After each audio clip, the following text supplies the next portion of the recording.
Imagine a kitchen where iron pots sweat on low coals and flour dust hangs like fog. Imagine a ledger that clicks shut each Sabbath, and a bell over the yard that marks chores more faithfully than sunrise. For many months, you carry the taste of brine and ash in your mouth and pretend it is bread. Then the hidden thing shows its face, as ordinary as a key ring left on a nail. This is the disciplined, forensic story of Ephraim Cole, East Florida, in 1811. A century and more later, the break in the paper trail appeared as a gap in a state index. On April 5, 2019, in Tallahassee, a records clerk leafing through declassified plantation claims from Spanish Florida paused over a warped envelope sealed with river silt. Inside lay a brittle night ledger, its last pages heat-curled, with names that stopped mid-line. Tucked behind it was a ring of iron keys fused into a bloom, as if fire had gathered them into a single metal flower. The chain carried 2 scales of rust, bright where a thumb had worried it, and black where it had kissed oil. The envelope had been labeled in a careful territorial hand. Marshfield Estate, St. John's, claims re, loss by conflagration. Before the clerk closed for the day, they slid the ledger into a flat box and noted how the char wove along the page edges like tide line on coquina. The photograph taken for the file, keys, charred ledger, a corner of sackcloth, looked less like a receipt and more like a foreshadowing. Before we dive in, subscribe if you value exclusive, quietly relentless investigations like this one. Imagine someone mocked for years, laughed at for their awkward gait, whipped for pauses too long to please a bell. Imagine a man taught to stir kitchens and mend harness until his palms learned to read heat and fiber like script.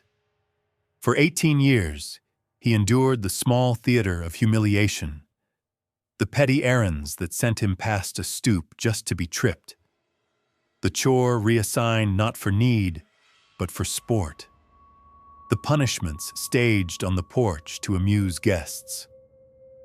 On the night when the air finally turned heavy with ragged thunder and the river held its breath, he chose his tools and his route.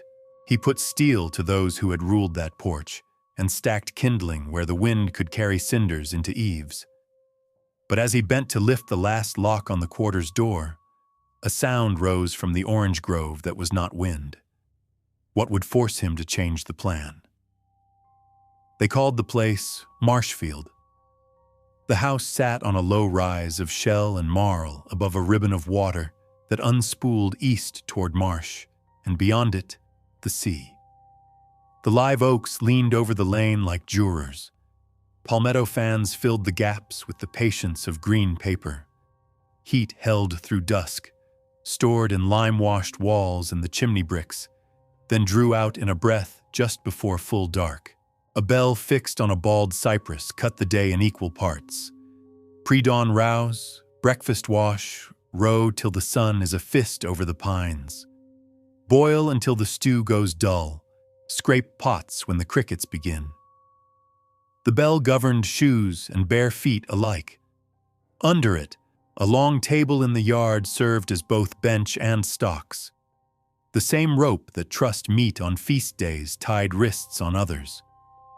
The estate belonged on paper to a widowed mistress from farther north, Eliza Hollis, who had come south with a sister, Marjorie, and a cousin named Richard Vale, who performed the arithmetic of labor.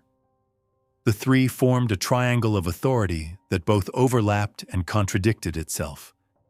Eliza, the senior, kept accounts, adored neat ink and order, and believed injury corrected sloth. Marjorie preferred spectacle. She layered insult with perfume. Vale did what overseers perform best when paid by yield. He calibrated harm to output and made injury a tool mounted on the wall like a hoe. Under this geometry lived Ephraim Cole. He had learned 2 trades and therefore had two leashes. In the kitchen, he ran fire as if it had a temperament to coax.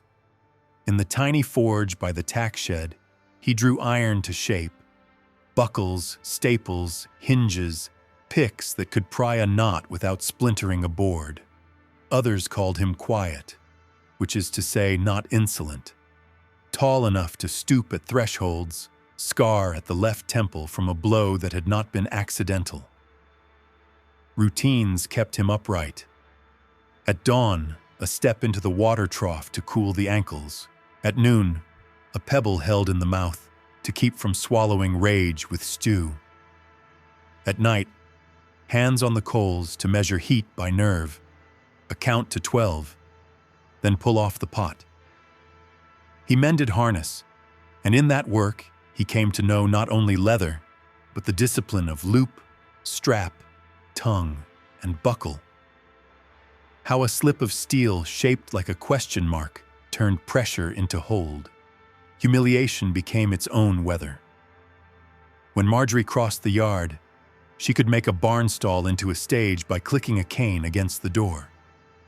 They made him kneel with a sack of corn on his shoulders, while children threw pebbles at the sack and called it a target. They assigned him to hold a candle while Eliza leafed through a ledger just slow enough for wax to run over his knuckles. The overseer found it simpler to leave his boot on Ephraim's hand than on a stool. Training, he called it, without words. These were not punishments as much as habits, and habits as much as rules. The harm that fixed into motive came in a season of thin rain.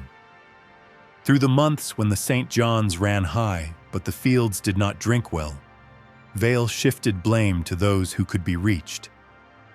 The yard heard laughter when Ephraim stumbled near the porch. A physician's box arrived for reasons that were not medicine. A whip's tail appeared from a trunk that had been closed since New Year. In the ledgers, Eliza wrote of delays, poor conduct, corrective measures. She saved every receipt. She kept a list of keys and their hooks in the office, a detail that mattered less for precision than for the faith that hooks meant control. The harm that could not be entered in a ledger left marks that others had to carry. Ephraim's world organized around things others did not see. He knew the tack shed hinge that squealed only on days when the air was wet. He knew that the house's pantry door sagged enough that the top latch might be lifted with a nail twisted to a hook by a steady wrist.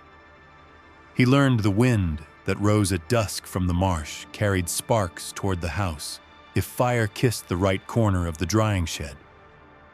He had seen the overseer pinch the bit of the lock that hitched the quarters in a gesture that said, "Habit conquers thought."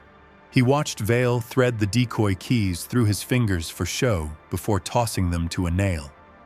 He learned where Eliza hid the real ring in a tin under flour.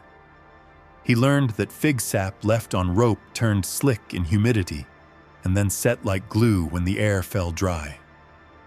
He learned the dog pack's rhythm at night: lean, then fed, then lean again. And who fed them scraps? A boy named Caleb who slept in the loft above the smokehouse and kept a lullaby in his head because it helped him measure long days. Children are the minor planets of such systems, circling less by will than drag. Antagonists deserve their own paragraphs because the shape of their control becomes the blueprint of their fall. Eliza Hollis, careful, saw theft everywhere. She counted eggs and set the tally in a column against names assigned to breakfast duty, then docked rations when columns did not reconcile. She held keys like punctuation marks, used to end a line, and believed locks made a place moral. Her vice was certainty. She trusted papers and locks against everything that was not paper or lock. She stood in rooms and made them tight. Marjorie Hollis, younger, loved an audience. She gathered women of her acquaintance on the porch with squares of lemon and vinegar for scent, and then used human beings for entertainment. A shorn head displayed as if it were a wig, a scar turned with a gloved finger like an atlas, She had weak ankles and a stronger appetite for invention. She collected objects, rings, a Spanish comb, a small gold brand used for leather, and pressed them to skin because symbols pleased her.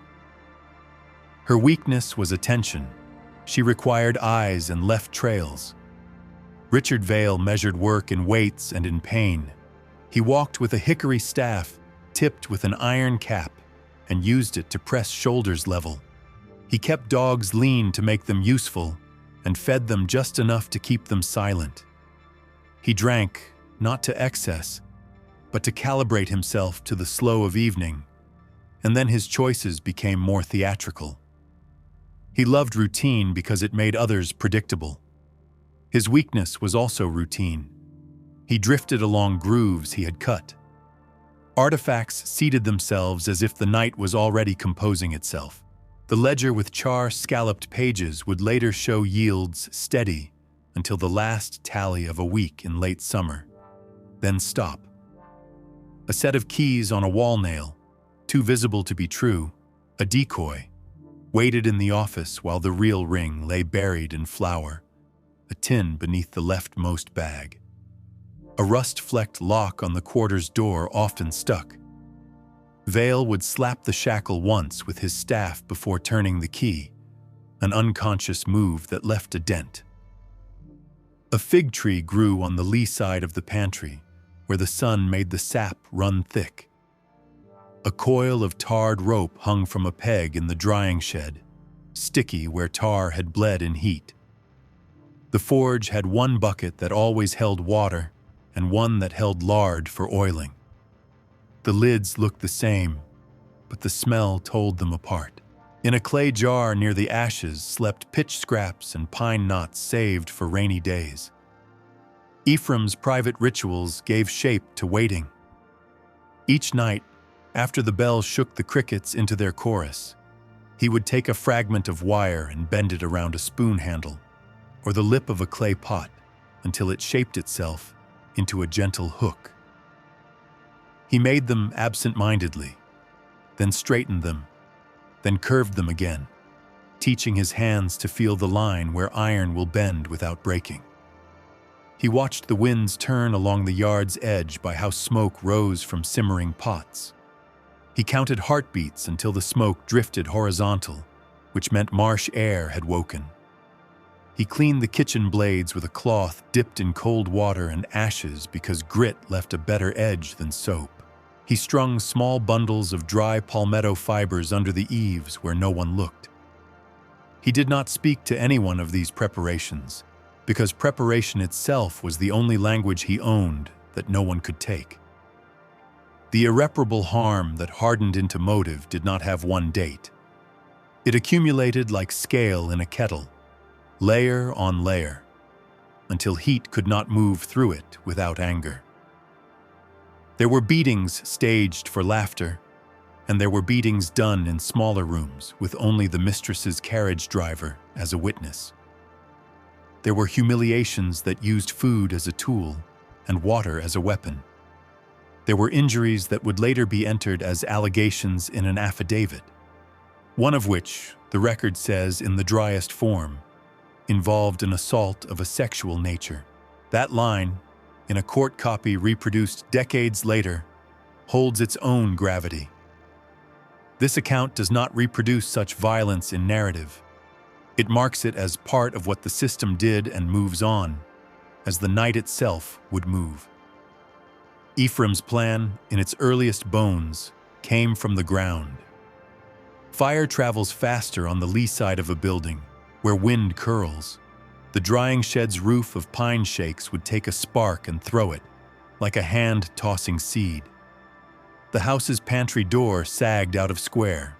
Its top latch could be lifted by a hook if someone could lean and reach from a barrel. The real keys could be found without being seen if one had learned that Eliza's hand always reached to the left when hiding something. The quarters lock stuck at the same place in its turn. A patient twist could find the notch. The dog pack slept heavier when fed fatty scraps late. The child Caleb had access to the scraps. A rope soaked in fig sap dried and then wet again, would stick to hands that tried to pull it free.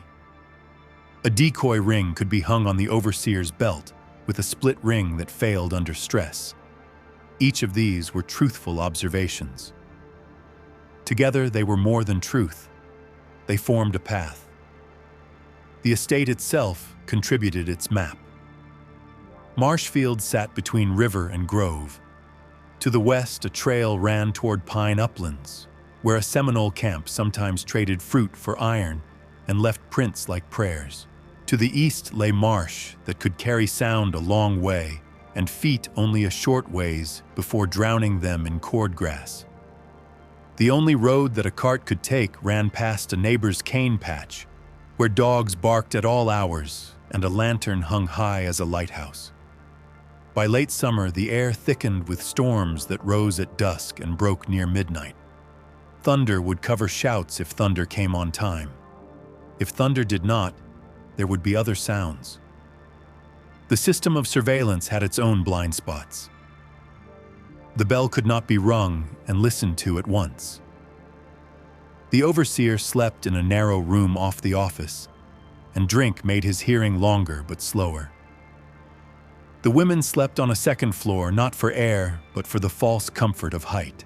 A child often crawled into the smokehouse loft to escape heat, and from there a boy could see the yard and the bell and the lane. The dogs ranged under the live oaks, then curled under the porch when the porch was cool. No one watched the fig tree except bees. A precise calendar gave the plan its ticking. There was a harvest tally due before Michaelmas.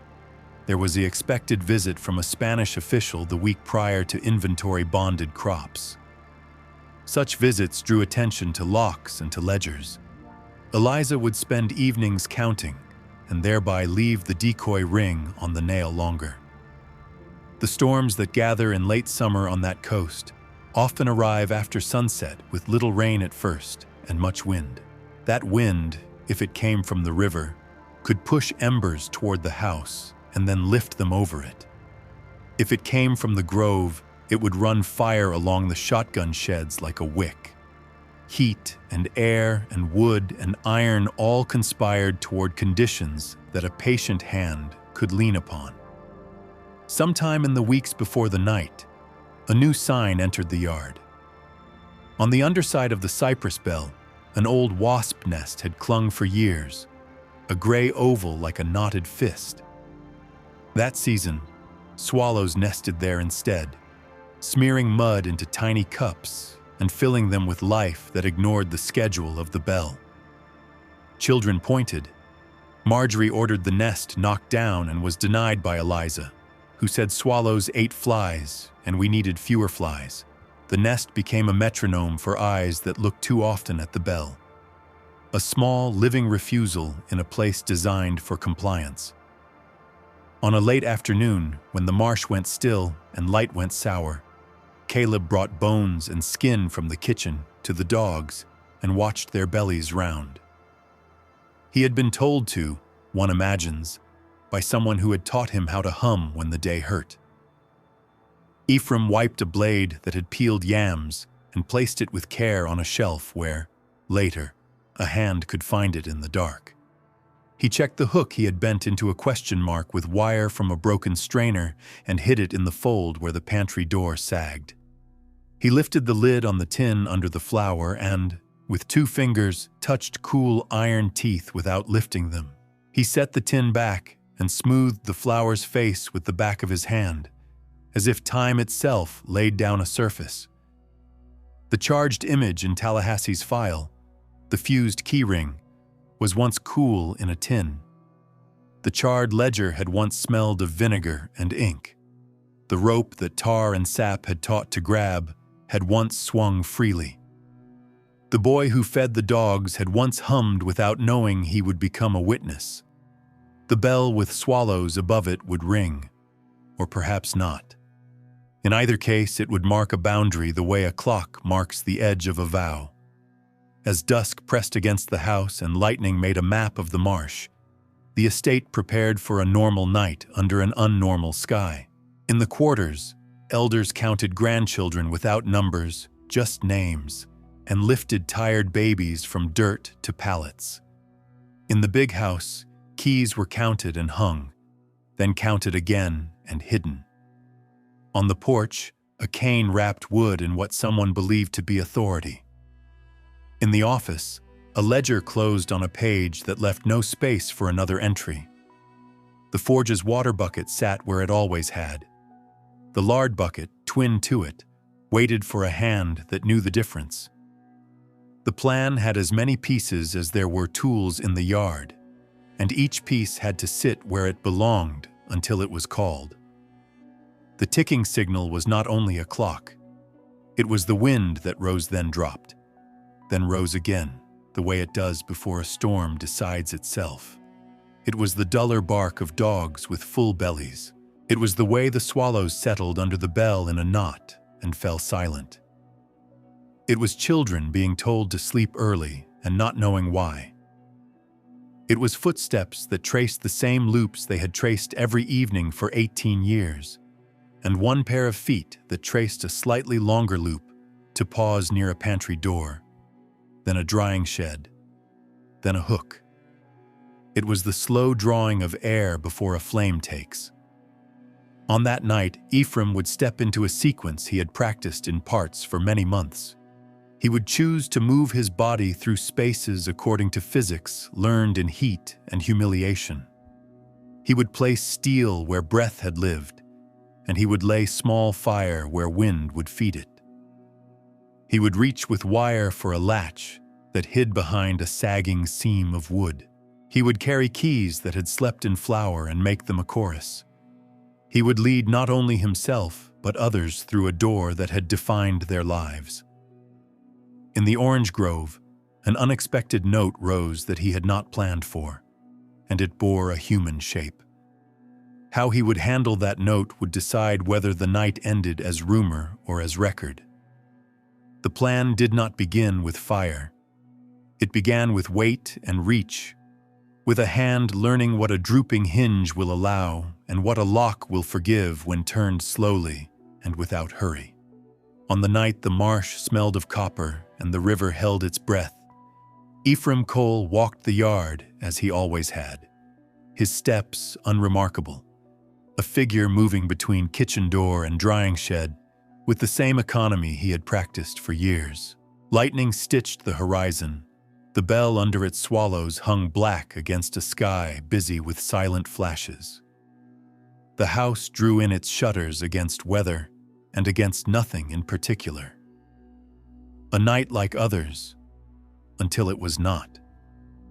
In the kitchen, he wet a cloth in the water bucket and wiped the blade he had placed earlier in easy reach, then laid it back where a blind hand could find it without rattling tin. He touched the twin buckets, one water, one fat, without lifting either. He stood near the hearth long enough that anyone glancing in would assume he was seeing to embers. He was counting the steady pull of air up the flue. He waited for the draft to sharpen, that slight lean of heat that means wind is slipping along the eaves, and only then did he move. The pantry door had a top latch that could be lifted if a body leaned and reached into the gap where the frame had settled out of square. The wire hook he had shaped around a spoon had a soft bend that would not scratch. He rubbed it once against his palm to dull any grit that might speak in darkness. Then he eased it into the seam. The latch lifted with the minuscule complaint of tired wood. Inside, flour bags sat like small sleeping animals along a wall. His hand found the tin beneath the leftmost sack because habits do not learn to hide in new places. They return to their burrows. He lifted the lid and pressed his fingers against cool iron mouths. He did not lift the ring. He counted the teeth by touch, held them in mind, then settled the lid again and smoothed flour with the back of his hand as if he had erased a name. He did not take the keys yet because he would not carry them past light. He would come back when the yard was an ear instead of an eye. Outside, the The drying shed creaked as heat surrendered. Pine shakes on its roof overlapped like scales. He stepped inside and lifted 2 knots of resin-rich wood from the clay jar. He tucked them in places wind could find if wind came from the marsh. He did not strike anything. He threaded a small bundle of dry palmetto fibers under a beam so a spark might have help later. He was setting intention into a building without whispering to it. The rope that had been steeped in fig sap hung where it always had. He pressed a thumb into a stiffened braid and felt tack beneath the skin, a promise that hands would stick where they wished to pull free. The sound from the orange grove rose before he crossed the yard again. It was not the dry clatter of palm fronds or the high note of a nighthawk. It was the soft percussion of footfalls slowed by sand and sweetness, and the smaller sound of a cane's tip testing ground. The cane pulsed toward the yard, then paused.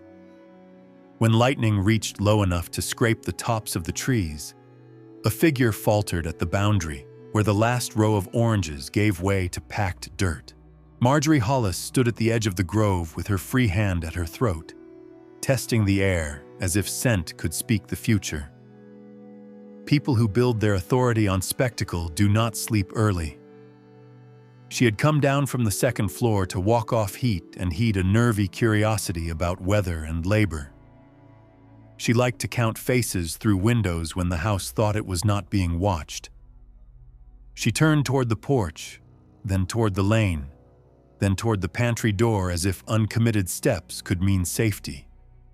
She did not see the man standing still in the dark, because she did not credit stillness with agency. A plan that depends on quiet rarely survives attention. Ephraim shifted into shadow near the pantry eave and let her pass. He did not reach for her there, because the ground near the bell throws footfalls in all directions, and because the dogs could lift their heads at the wrong moment. He crossed behind her path and slid along the house toward the office where Ledger and Decoy Keyring lived. The office window leaked lamplight at the corners. In that lamplight moved the shorter, more precise silhouette of Eliza Hollis, turning pages with a finger that left a small wet crescent of vinegar on each corner. He did not enter the office. He reached up to the nail by the door where the false ring hung, so convenient and so ignored. He took it down and looped it by habit over his own belt, a weight that would read as deference if anyone saw it.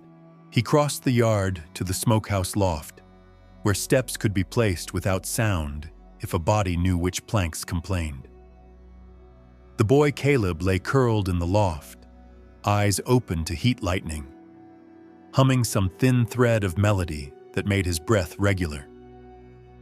Ephraim placed a hand on the ladder once and lifted it an inch, then set it back. The boy's humming faltered.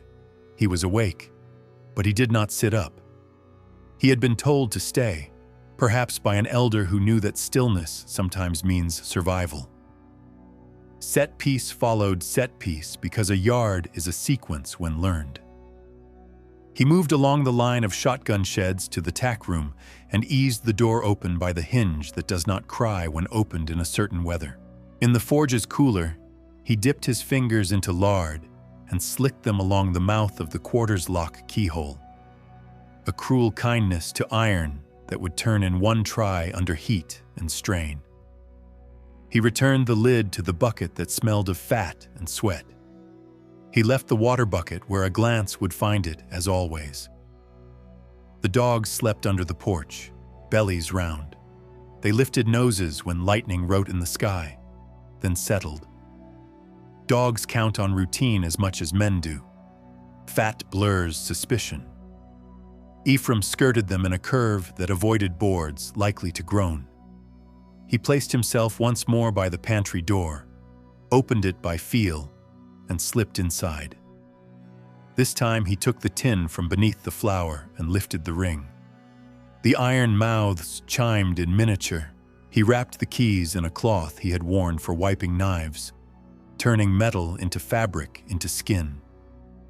He held the bundle against his belly under his shirt and waited until the light in the office dimmed, then slipped back into dark. Wind chose that moment to change its mind. Where it had leaned from the marsh toward the grove, it now came from the grove toward the house, the way night breezes sometimes do when heat lets go of the ground. A plan that imagines sparks walking a roof's edge one way must respect the sky when it insists on another. Ephraim halted beside the drying shed and recalculated. With wind reversed, a spark in the wrong corner might carry to the quarters before it visited the house. The quarters held people he meant to free, not trap. He backed out, letting intention cool. He would make no light before doors opened. He went to the quarters door and knelt. The lock had a habit. It stuck at the same point and responded to the same patient pressure. He turned the key he hoped matched by feel and breath, the way a man who has counted heartbeats over pots can count to the moment when iron slides past resistance. Lard on the throat of the mechanism smoothed the turn. He felt the lock's tiny surrender, then eased the shackle out of its stapled keep. Inside, the air was layered with sleep, worry, and the dust of pallets. Elders shifted, and children breathed in short bird bursts. He touched a shoulder, then another, not to wake the whole house at once, but to hand the news along a chain of touch and nod that people under surveillance use when sound is a tax. The community logistics had been rehearsed in small, ordinary tasks. Women who knew where to stash vegetables knew where to hide a child's footfall. Men who had carried heavy sacks learned now to carry silence. Lookouts had been chosen not for bravery, but for eyes. A woman named Dinah would stand by the cane patch and watch the neighbor's lantern. If it moved, she would press her palm to the ground once, twice, to pass the tremor through soil to where another waited. A man named Jacob would take elders toward the pine uplands along the path where sand remembers every step and where he knew how to brush prints with a palmetto fan to make them seem a day older. The strongest would carry the smallest. The boy in the loft would come last under a blanket that smelled of smoke because olfactory memories confuse dogs. Someone had learned that by accident and kept it as knowledge. They had no maps, only bodies and bearings. Keys turned in other locks. The smaller storehouse gave up rope and cloaks. The tack room produced 2 halters without bells because someone had hidden them months ago under leather scraps and straw. A girl who had been made to stand holding 2 buckets for shame now carried only one. Water covered with a cloth, sloshing once softly. They did not move in a line. They moved in groups, each with a purpose. Elders toward the pines. Mothers and infants toward the shadowed base of the live oaks to wait for a wider cover. The able-bodied angling toward the grove's darker run, where trees might hide a shift toward the river if the uplands proved watched. They did not run. Running is chatter. They walked as if this were any other night, and the bell had said nothing new. Only then did Ephraim allow himself to visit the big house. He stepped onto the porch where Marjorie's cane had beat time so often and moved along the shaded wall to the office door. The latch gave under one of the pennies of pressure he had saved across years. Inside, the ledger waited with its columns and its moral certainty. He opened it not to copy anything, but to leave a page exposed to air and to weather. He lifted the decoy key ring from his belt and laid it in the middle of the desk where a hand would grab it in panic. He set the real ring on the floor beneath a chair leg, as if it had rolled there and been forgotten. Panic looks high before it looks low. He lifted a corner of a curtain to give wind into the room. He turned a glass ink bottle onto its side and let ink wander. He left the office door unlatched and moved toward the interior hall. What happened in those rooms upstairs in the narrow space between stair posts and shuttered windows, cannot be narrated as if it were theater. The depositions that grew later in town under the sheriff's hand would record that when the scene was counted a day later, both mistresses were found with wounds that came from steel. The copies also say, with a careful euphemism, that an assault of a sexual nature occurred before death. This account notes that line without adornment condemns the act as a crime within a crime and does not linger. The night's ledger includes savagery from many hands. To name all of it is necessary. To describe none of it is a discipline. Downstairs, the first smoke rose where no fire had been set. A whisper that might have been from a lamp turned too high or from the drying shed across air. The wind, indecisive a moment ago, offered itself now from the river again. A breath the coquina walls caught and bent along their length. Ephraim crossed to the drying shed and cupped a coal from the kitchen in ash to carry it without light. He set the cupped ember into the small nest of palmetto fibers he had tucked under the beam. He blew once, a kiss without sound. The fibers learned their lesson and taught it to the pine. He laid a second ember at the far corner, where wind could travel from beam to beam. He closed the shed door, not to smother, but to force heat to seek escape in the direction he wanted it to travel. Countermove arrived not from the neighbor's lantern, but from the dogs, whose fat had not canceled all their education. A growl shook the boards under the porch, a muzzle lifted, reading conversation in the air. A second rose, then a third. They fanned out without barking, which is how trained animals test the dark. From the smokehouse loft, the boy under the blanket coughed once and smothered the sound with his knuckles. A dog's nose found the edge of the loft ladder and sniffed up into the smoke-scented cloth. Confusion held them a moment. In that moment, Ephraim cast the rope that had been taught to grab. He had soaked it in sap to make it misbehave. Now he drew it across the breezeway where the overseer would step blind if he came running. He anchored the rope to the porch post and to the hinge of the smokehouse with knots his hands had learned from harness. He left just enough slack to catch a shin and just enough tack to punish hands that reached to free it. Richard Vale woke not from smoke, but from habit. Men who calibrate others by pain sleep lightly because they know pain is impatient. He rolled off his narrow bed with the decoy keyring as his first thought. He snatched it from the desk where Ephraim had left it and burst into the yard with the staff in his fist. He saw fire silhouetting the drying shed. He saw shapes moving in low lines away from the quarters. He chose the shed because spectacle demands its audience be prevented from becoming agents. He ran toward the breezeway and met the rope across his shins with the certainty of miscalculation. His fall was theatrical in the dark. The iron cap of the staff landed first, then his shoulder, then his face. His hand grabbed the rope to push up, and the fig sap made his palm cling. He cursed the rope in language that had always been in order. The dogs, hearing their masters fall, finally barked.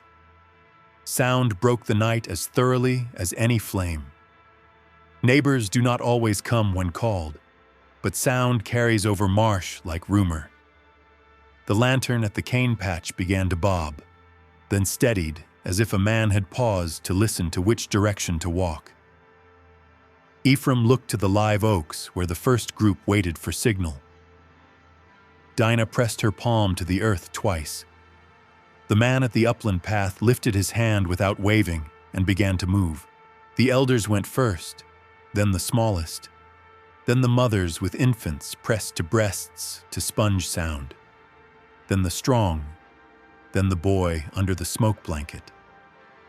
They took the path that would show least under star. Caleb looked once toward the bell and then away, because looking back pulls the body backward. Inside the big house, Smoke began to write on ceilings. Curtains breathed with the wind rising through the opened office door. The ink bottle bled a thin river across the ledger page and fell to the floor, making a drop that would later dry into a star. The fire in the drying shed learned how to throw itself. Pine shakes lifted and sailed as embers toward the pantry eave. Some died as fireflies do. Some found dry wood. Some kissed nothing and fell to earth like exhausted insects. A small line of flame ran along a beam and bridged air at a corner, a short version of a long life. On the porch, the dogs tangled in rope and in each other as their training argued with their noses. One wriggled free and bolted toward the grove, more afraid of being wrong than of disobedience. Ephraim returned to the quarters a last time and swept his hand along the edges where pallets had rested.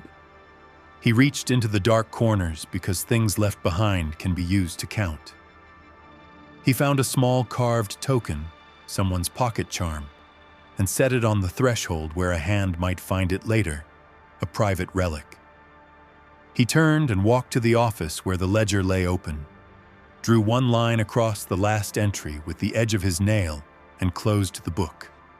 It closed on ink wet enough to smear. He left the decoy ring where panic would keep it company. The counter move shifted again with weather.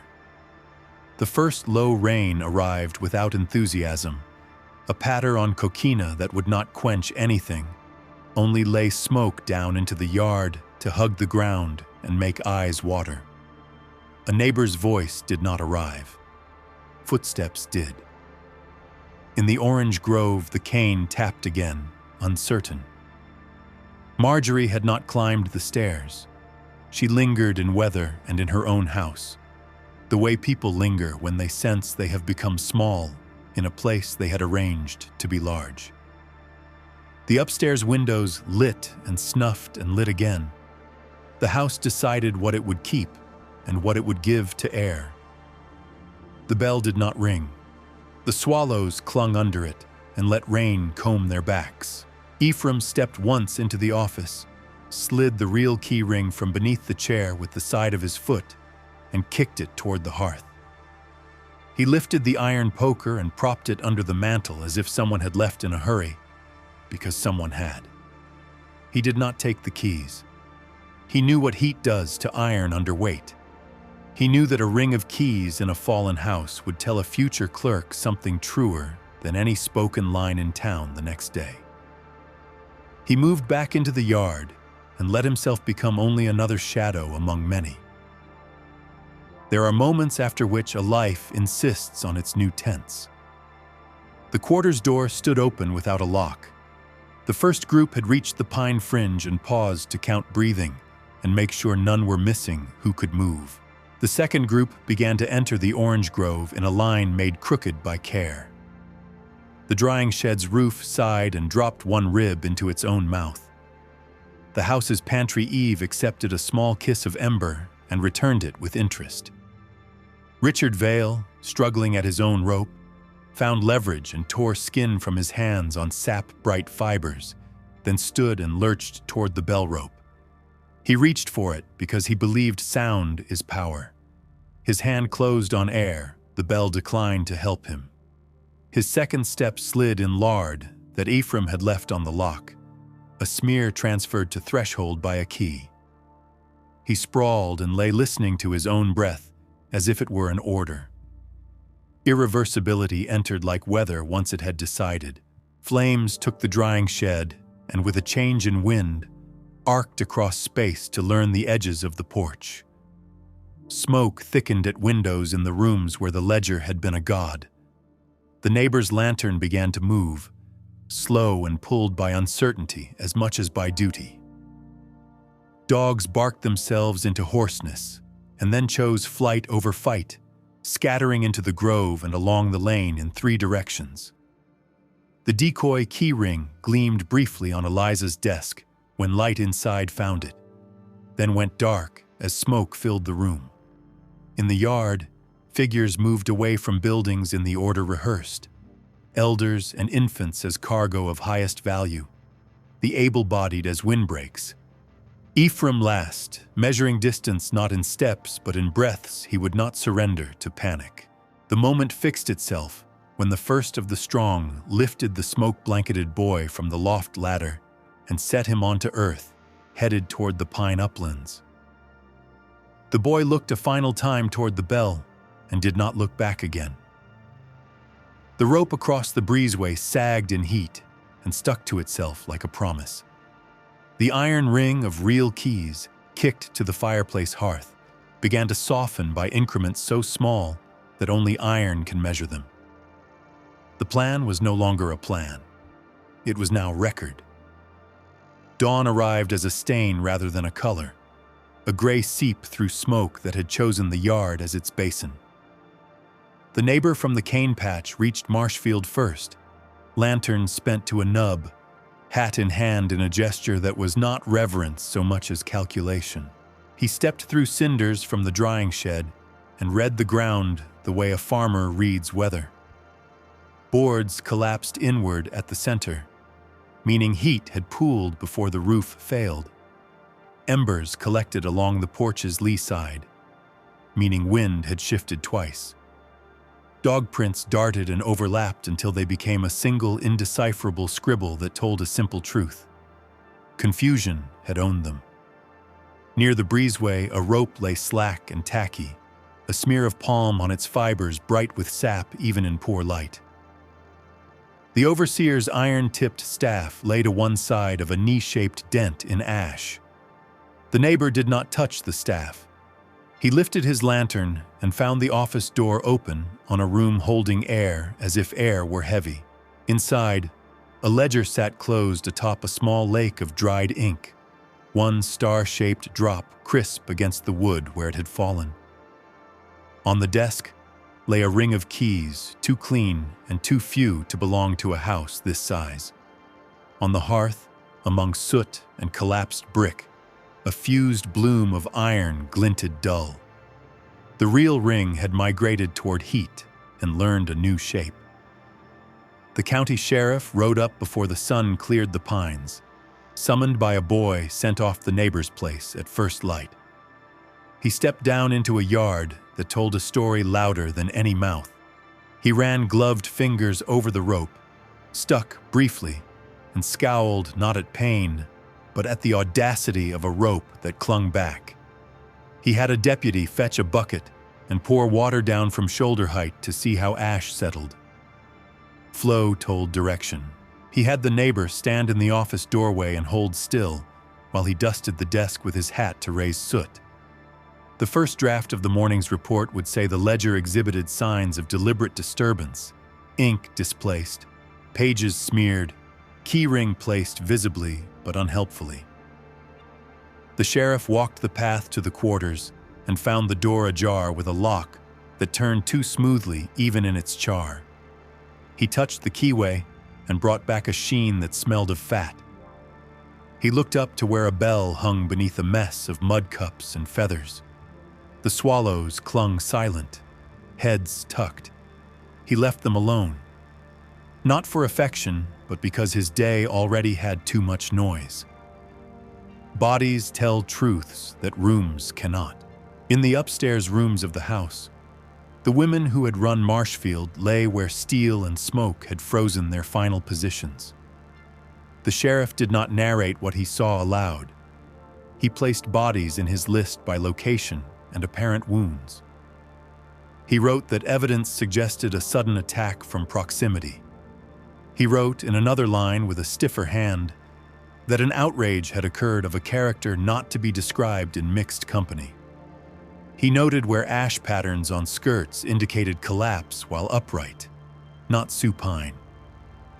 He checked the windows. Shutters had been turned in haste and then left. He eased a curtain aside and watched smoke pull through the gap as if the house were exhaling. Out in the yard, a boy emerged from the smokehouse loft with a blanket that smelled of bacon and hard nights, blinking as if daylight were a surprise. Caleb told what he could, while keeping to that habit of people who have learned to survive by remembering sparely. He described dogs fed too well the evening before. A ladder lifted and set back without noise. Singing in his head he did not mean to hum, a hush as real as any voice passing through the quarters before the door gave. He spoke of a rope suddenly in the path where ropes do not sleep, and of a fall that sounded like a stick breaking against a post. He did not offer names as authors. He offered locations as witnesses. The sheriff listened and marked distances in shoe lengths and yard breadths, because measurement can feel like control to men in uniforms. By mid-morning, neighbors gathered in clothes that tried to look like ordinary work and failed. They stood with arms folded, as if arms could bar the reappearance of what had already happened. A few entered the office and touched the decoy ring on the desk, as if its smoothness could absolve them. One woman brought a cloth to press over her nose. She complained of the smell of pitch and pork fat and fear. She told another that the bell had held swallows, and that it was bad luck. She meant to say the season itself had been a standing risk. The sheriff told them to stand back. He sent a rider to the nearest judge, and another to the military post upriver, where a Spanish official kept an eye on papers and men. By noon, a militia captain arrived with a knot of men in unmatching coats, whose muskets rattled on the ride. He looked at the rope across the breezeway and frowned as at an equation gone wrong. The first perimeter went up at the edge of the orange grove. Men walked outward in a rough circle, as if enclosing might reverse what leaving had accomplished. Dogs were set on the path to the uplands and paced with noses low until they stamped and coughed at smoke settling under the live oaks. A handler cursed the air and told the men to give the dogs a minute. Smoke teaches even trained noses to start at the wrong end of a trail. The handler decided to lead rather than follow. He took the dogs upwind and then crossed back so the trail could be read from the clean side. He found where feet had pressed into sugar sand and then been brushed with palmetto fans to make the prints seem old. He found where a smaller foot had walked in another's steps to leave only one story in sand, lest two be read. He found broken fronds left not by clumsiness, but by calculation, pointing in one direction, then curling back. He followed until heat and the day's bright made certainty thin. He marked trees with a knife and told the captain they would have to split. One group toward the pine uplands, one toward the river. The river group reached a shelf of gray mud, where the marsh says no with its whole body. There they found a section where stalks had been pressed aside and then been persuaded to rise again with the twist of a wrist that knows plants. They found plant fluff caught on cloth where someone had slipped through, and they lost all track once water took weight. The upland group found traces of cinder on the underside of palmetto fans, as if someone had used them to brush but had not washed them first. They found a scuffed space where elders might have rested for a brief count, and a circle pressed by heels, as if a woman had sat to feed a child. Near sundown, they found a place where prints changed from wide to narrow, as if many bodies had become fewer. And then they found prints that weren't prints anymore, signs disguised as clutter. Two men set a Seminole camp, sometimes traded fruit for iron up this way. The captain said that in his report, he would write the word maroon because the law required a word. The institutional response arranged itself on paper. On the second day after the fire, in a room off the clerk's office where windows stayed closed against heat because papers valued still air, the sheriff wrote a summary for the judge. The paper used words that smoothed edges: insurrection, outrage, property loss, conflagration of unknown origin, fugitives. He listed names of the dead with their ages guessed. He listed animals missing as if animals could be counted the same way as people. He listed household items as if the loss of a kitchen pan could sit beside a woman's life in a column and not scandalize arithmetic. He described the keys, real and false, the rope of unusual adherence, the presence of lard at a lock, the ink spill and the ledger closed in haste. He underlined that the fuse of iron on the hearth matched the dimensions of the house ring that had been reported missing in a memorandum the previous week when an official from town had been expected to visit for an inventory. He wrote that the overseer spoke of a trip on a rope that had not been in the yard the day prior, and of dogs that had become less useful because of their bellies. He included an assertion that the cook, Ephraim Cole, was missing along with the majority of the enslaved, and he placed a sum beside the name as if value could be restored by capture. A week later, in the same town, a Spanish adjutant in a blue coat that held its shape whether it fit him or not took statements from those who preferred their facts with fewer adjectives. He wrote in formal hand that the estate had been subject to fire of intentional character and that 2 women had been killed by steel. He added that signs indicated assault preceding death, a phrasing borrowed from another colonial bureaucracy because such phrases are miserly and travel well. He appended a claim for compensation that would later migrate by bundle and by chance to a state archive in Tallahassee, where it would sleep long enough to be called history. Out in the woods, under a pattern of pines that repeated until the sky itself seemed a grid, flight accounted for itself. The families that had gone first made camp in a cut between ridges where wind passed above rather than through. Those who knew the land took charge without calling it command. They rationed water in mouthfuls measured against breath, and they marked trees with signs that meant stop or turn or hide. A runner set off toward a Seminole band who had traded fruit for iron and blunt news for discreet aid. The band returned 2 days later with food that tasted of ash, but also of relief, and with a man who knew a corridor across cypress knees that could hold many feet without registering them as a mob. Agreements in such times are not treaties. They are rope bridges strained between necessity and risk. The group followed the man north and east into a geography that maps record as blank because it is difficult to tame and therefore easy to overlook.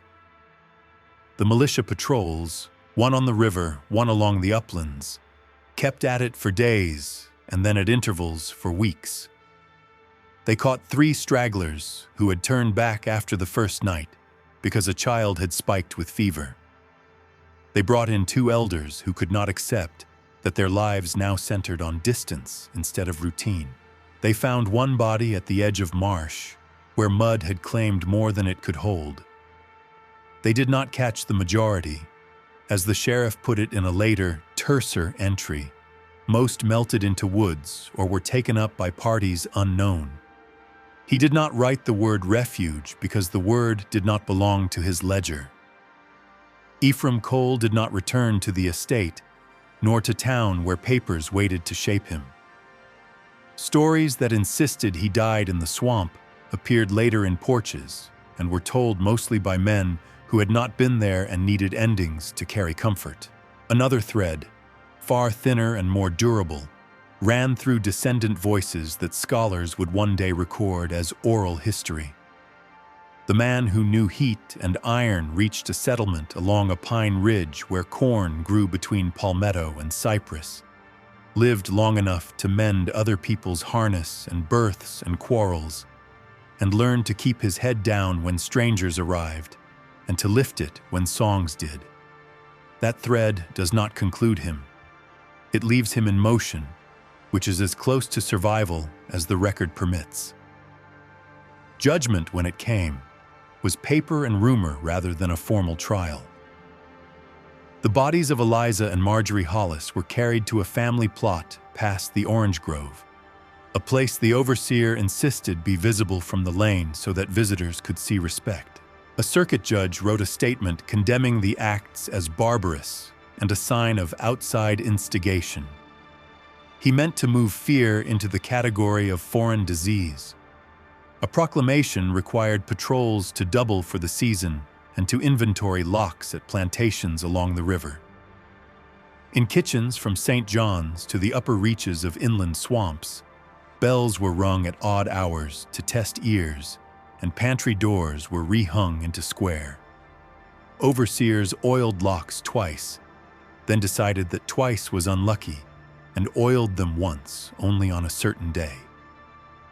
Fig trees were cut down on the leeward side of houses until women insisted on keeping at least one for fruit and shade. Dogs were fed differently, lean again, then too lean, then trained anew to ignore bacon smoke as if memory could be taught out of them. The press in a nearby American town wrote of a rising in Spanish Florida with the language of contagion, comparing flame to fever, the better to gather sympathy and sell columns. The Spanish official wrote of an incident whose particulars might encourage policy, and then he asked for more soldiers to make policy have legs. In the months that followed, riders carried letters with wax fresh and red as wounds. Men on porches spoke in lower tones and watched the yards of their places with a new attention that sometimes looked like vigilance and sometimes looked like superstition. A rule took hold in those houses. No keys on nails. Never place decoys where real things are needed. Another rule traveled among the kitchens. Never leave flour tins uninspected. Real keys leave dust that gives them away. These rules did not prevent anything. They merely kept hands busy. The legacy inside the quarters communities took a different form. A song emerged that was not quite a song, a pattern of breath and hum that mothers used near dusk to tell children that the day could end and begin again. It had no words a patrol could write down. It kept time with the memory of a rope that held a man who had held others. It measured distance in the number of heartbeats it takes to walk from one live oak to the next. In certain seasons, women pushed fig sap into the grooves of their hands before lifting loads, because sap grows grip and maybe luck. A superstition rose to sit beside that habit. Never knock down a swallow's nest above a bell. Bells want company. Leave the birds alone and the bell will prefer to sleep. Years, then decades, then more. The Marshfield property changed hands on paper and fell to weeds, in fact. The porch posts rotted into shapes that pretended to be chairs. The orange grove went sour and then wild. The bell, if taken down, left a circular scar on the bald cypress. If left up, it became a housing for generations of small lives. The ledger that had commanded in ink and ruled in columns turned first to a source for acclaim, then to a curiosity, then to a brittle artifact in a flat box where a clerk could point and say that this is how a night becomes history. The fused key ring traveled with it like a foundry's mistake, a metal flower that wanted to be more than ornament. In Tallahassee, on that spring day from another century, the clerk who had opened the envelope wrote a brief caption to go with the photograph. Keys recovered from hearth. Ledger recovered from office. Claim refers to loss by conflagration. Marshfield Estate, St. John's. The image showed iron mouths married into an impossible algebra, and pages scalloped with heat, and a strip of sackcloth that had once been more modest cargo. To a reader not looking for people, it was paperwork. To anyone who had learned to see tools as witnesses, it was testimony arranged on a table. The names moved forward only in fractions. Dinah appears in a census later without a last name, then with one that likely belonged to convenience rather than kin. Jacob shows in a church book near the uplands with an age that could be guessed and a line that says he helped build a roof. Caleb's name surfaces in an army roll in a war that would come much later, listed as a guide. The line for Ephraim Cole does not surface. Descendants in towns with two names for the same road tell a story in which a man with a scar on his temple knew how to bend iron and men and escape. They gesture toward the Pine Ridge when they tell it. They do not draw maps. They say the year as if it were a prayer. early in the second decade of the 19th century, on the river where the marsh breathes. Policy did what policy does when frightened. Patrols expanded. Curfews tightened. Papers for travel grew longer and needed more signatures that could be counterfeited by memory, but not by ink. Locks multiplied until doors sagged from their weight. The sound of keys became a sort of ritual. Men fiddled with them when talk turned to weather, shipment, church. Kitchens learned to be watched by two sets of eyes. Ledgers acquired a habit of being watched while they watched others. Yet routines, no matter how newly invented, acquire sleep. Keys end up again on nails. Flour tins are set down and forgotten under other tins. Bells acquire nests. Swallows return. What remains at Marshfield is not clean. The story holds an act of revenge drawn from years of humiliation and beatings staged for laughter. It holds a fire lit by someone who knew wood and wind. It holds a rope set low and taught to grab. It holds knives used as sentences and a crime inside a crime recorded with a phrase that tries to be neutral and fails. It holds escape as an arithmetic of bodies and bearings and breath. It holds disappearance into woods thick with allies and uncertainties. It holds paper that tries to translate heat and ash into lines and columns and fails and succeeds in ways that make archivists necessary. On certain winter days when the air blows in off the marsh and carries a salt no kitchen can trap, the site where the porch once stood feels a little warmer than the dirt around it. The cypress where the bell once hung still wears a pale ring, the ghost of iron on bark. Above where iron once circled, swallows build again, rewriting the same mud cups as if repetition were its own kind of vow. They ignore the ruins and the stories. They restore what they need and leave the rest to ground and paper. If anyone stands there long enough to listen past wind and memory, the yard sounds like a place where a bell has forgotten how to ring and chosen, wisely, to hold its breath.